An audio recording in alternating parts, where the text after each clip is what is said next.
안녕하세요. 라인아트입니다. 오늘은 쉽고 효율적인 입술 반영구 시술에 대한 주의사항과 그리고 관리에 대해서 말씀드리겠습니다. 먼저 반영구 시술을 받고자 하는 고객층은 여성분들이 많습니다. 그러나 최근 몇 년 사이로 의외로 남성분들도 간간히 있습니다. 이제 입술색이 너무 거무틱하고 푸르둥둥해서 누가 봐도 어딘가 아픈 사람처럼 보인다든지 혈색이 좋아 보이지 않기 때문에 색감을 넣으려고 하는 의도가 있어서 이렇게 문의를 해옵니다. 또 간혹 사고라든지 살짝 상처 등으로 입술에 미용적으로 형태가 뭉그러진 상태라서 윤곽을 잡기 위해서 오시는 분도 있습니다. 그렇다면 입술 고객에게 우리가 디테일하게 상담에 들어가야 되는데요. 우선 평상시 드시고 있는 약이라든지 기저질환 이런 것들을 꼼꼼하게 체크를 해야 하고, 그리고 입술을 시술하기 전에 물어야 되는 것이 평상시 피곤할 때 단순 수포가 올라오느냐, 즉 헤르페스가 잡히냐를 따져보는 거예요. 이거 주의해야 될 필요성이 있기 때문에 입술 반영구에 대한 주의사항과 후처리를 말씀드립니다.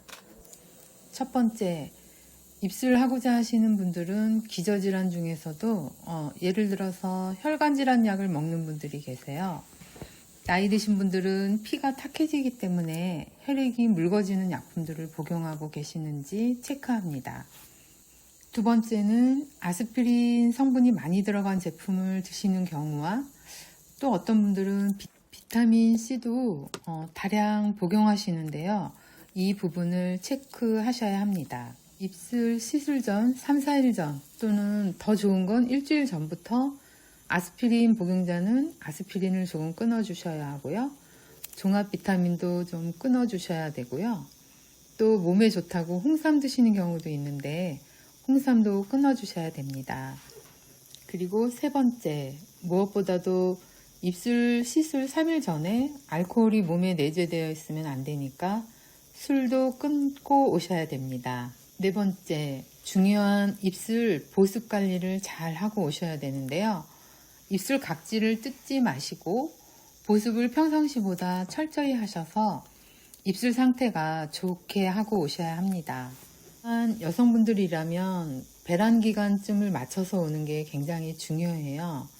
그러면 빠르게 효율성 있게 어떤 색감을 넣을 수도 있고 회복 과정도 굉장히 눈에 띄게 달라지기 때문에 여성분들은 배란일쯤을 선택해서 오시는 것이 굉장히 중요한 체크 포인트가 될 수 있습니다. 다시 한번, 일단은 알코올을 드시면 안 되고요. 또 비타민제, 홍삼 이런 것들을 일주일 전부터 끊어주시고, 아스피린 복용도 잠시 끊어주시고, 입술 보습 철저히 이런 부분들 체크해 주시면 되십니다. 그리고 전날 잠을 푹 주무시고 오셔야 합니다. 컨디션이 좋은 상태에서 바르게 아주 좋은 결과를 낼 수가 있습니다. 자, 이렇게 반영구 입술 시술 전에 우리가 체크할 사항들입니다. 다음은 반영구 시술 바로 후에 체크 사항이 있습니다. 입술은 눈썹에 비해서 탈각 과정이 좀 빨리 일어나긴 하지만 이게 재생되고 회복되는 데는 시간이 더 오래 걸립니다. 때문에 외면적으로는 탈각 후 완성된 것 같이 보여도 그렇지가 않기 때문에 그 이후의 관리가 더 중요합니다. 그래서 입술 시술을 마치고 난 후 바로 뒤부터 이것은 이제 피부에, 즉 표피에 스크래치가 되는 것과는 조금 상황이 다르기 때문에 주의사항이 있습니다. 첫 번째, 꼼꼼하게 헤르페스 약을 발라야 되고요. 말씀드린 페라마이신형 보습을 꾸준히 같이 미세하게 도포하듯이 발라주셔야 되는 이유가 그렇습니다. 고객분들 중에 너무 헤르페스가 잡히는 사람들은 시술 후 바로 약을 복용하기를 추천드리는데요. 시술을 하기 이틀 전이나 3일 전부터도 이미 약을 복용하기 시작하는 경우도 있습니다. 이건 오랜 노하우 중에 하나인데요. 그렇게 했을 때 보통 사람들이 편안하게 그런 상태까지 이룰 수 있습니다. 두 번째는 당김 현상이 심하기 때문에 보습제를 발라주시면 되는데, 만일에 보습제가 없을 경우에는 입술 전용으로 바르는 바세린을 발라도 괜찮습니다. 한 3일 정도부터는 이제 가피가 떨어지고 굉장히 건조함을 느낍니다. 이때 이 건조한 피부 당김 현상을 완화해 주기 위해서 우리가 보습제가 충분한 제품을 발라줘야 됩니다. 그렇다고 해서 내가 집에서 사용하고 있는 좋은 제품이라고 고객이 원하는 제품을 바르게 해서는 안 되고, 반영구 시술을 했던 전문가께서 고유한 임상이 완료된 제품들을 주셔야만 수월하게 진행할 수 있습니다. 후 처치 중에서 찰가상으로 인해 발라지는 제품이 있고 레이저 치료 후에 받는 제품이 있어요. 조금 다르게 발라야 되는 필요성이 있는데요. 반영구 화장은 일종의 찰가상으로 인한 후 관리가 들어가야 되기 때문에 바르는 부분에도 고객님들이 집에서 좋은 거 그 제품에 대해서는 저지를 하시고, 그건 추후에 모든 관리가 다 끝난 후 한 보름 후에 그때부터 발라주면 굉장히 효과적입니다. 세 번째는 입술에 뜨겁고 자극적인 음식 등이 안 닿게 하시는 게 좋습니다. 어떤 분들은 따뜻한 커피 좀 먹을 수 있나요? 라고 하는데요. 따뜻한 커피, 이런 어떤 공기가 들어가는 것들은 다 보류를 하시고 시원한 것들을 좀 드시는 게 좋고요. 또 자극적인 음식, 예를 들어서 너무 짜거나 맵거나 이런 음식도 좀 피하는 게 좋습니다. 고객님 중에서 흔치 않게 이렇게 간장에 대한 알러지가 있는 사람이 있는데요. 그래서 입술 시술하고 난 뒤에는 특별히 짜게 드시지 않고 아주 싱겁게 드시기를 권하고 있습니다. 네 번째는 한 이틀 정도 냉찜질을 하는 것은 굉장히 효과적입니다. 이틀이 지난 냉찜질은 별 효과가 없습니다. 그리고 다섯 번째, 안연고 바르는 걸 추천하는데요.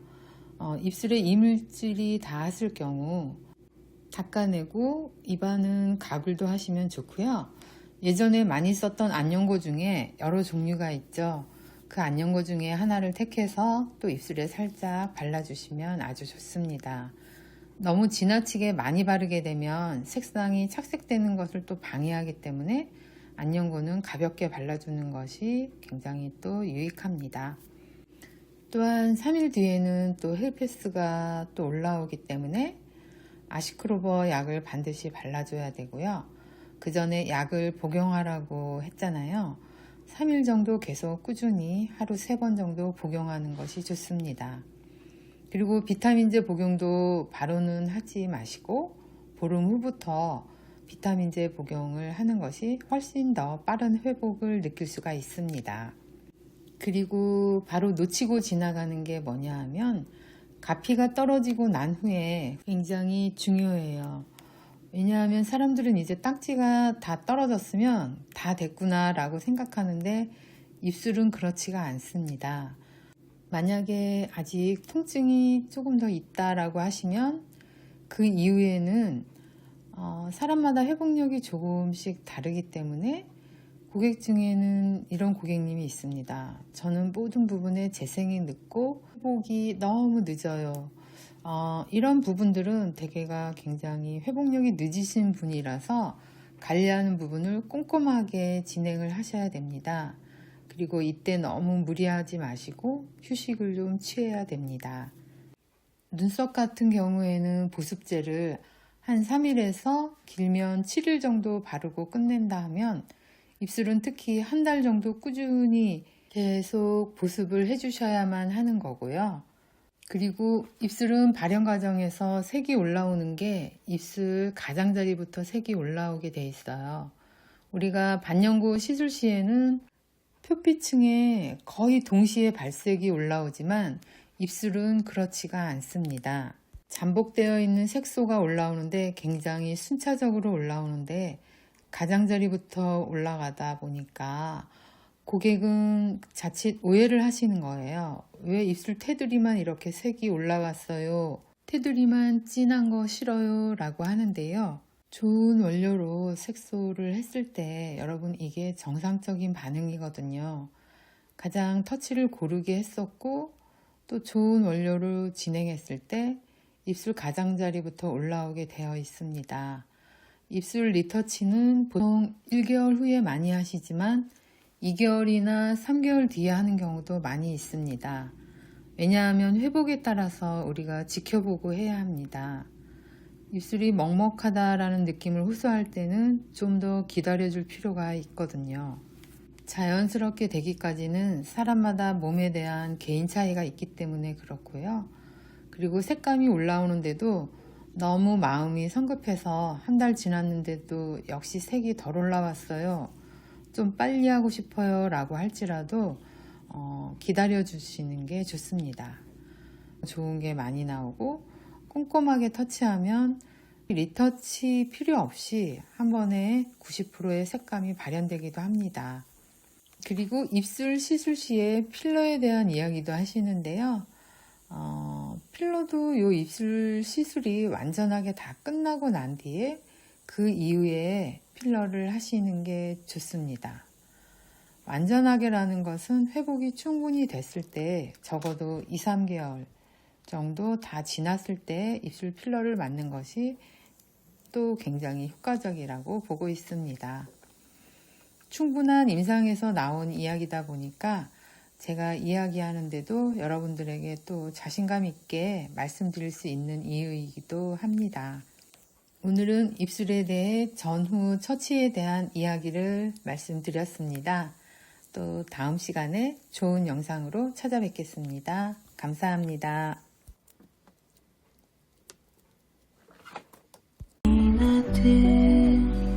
아카데미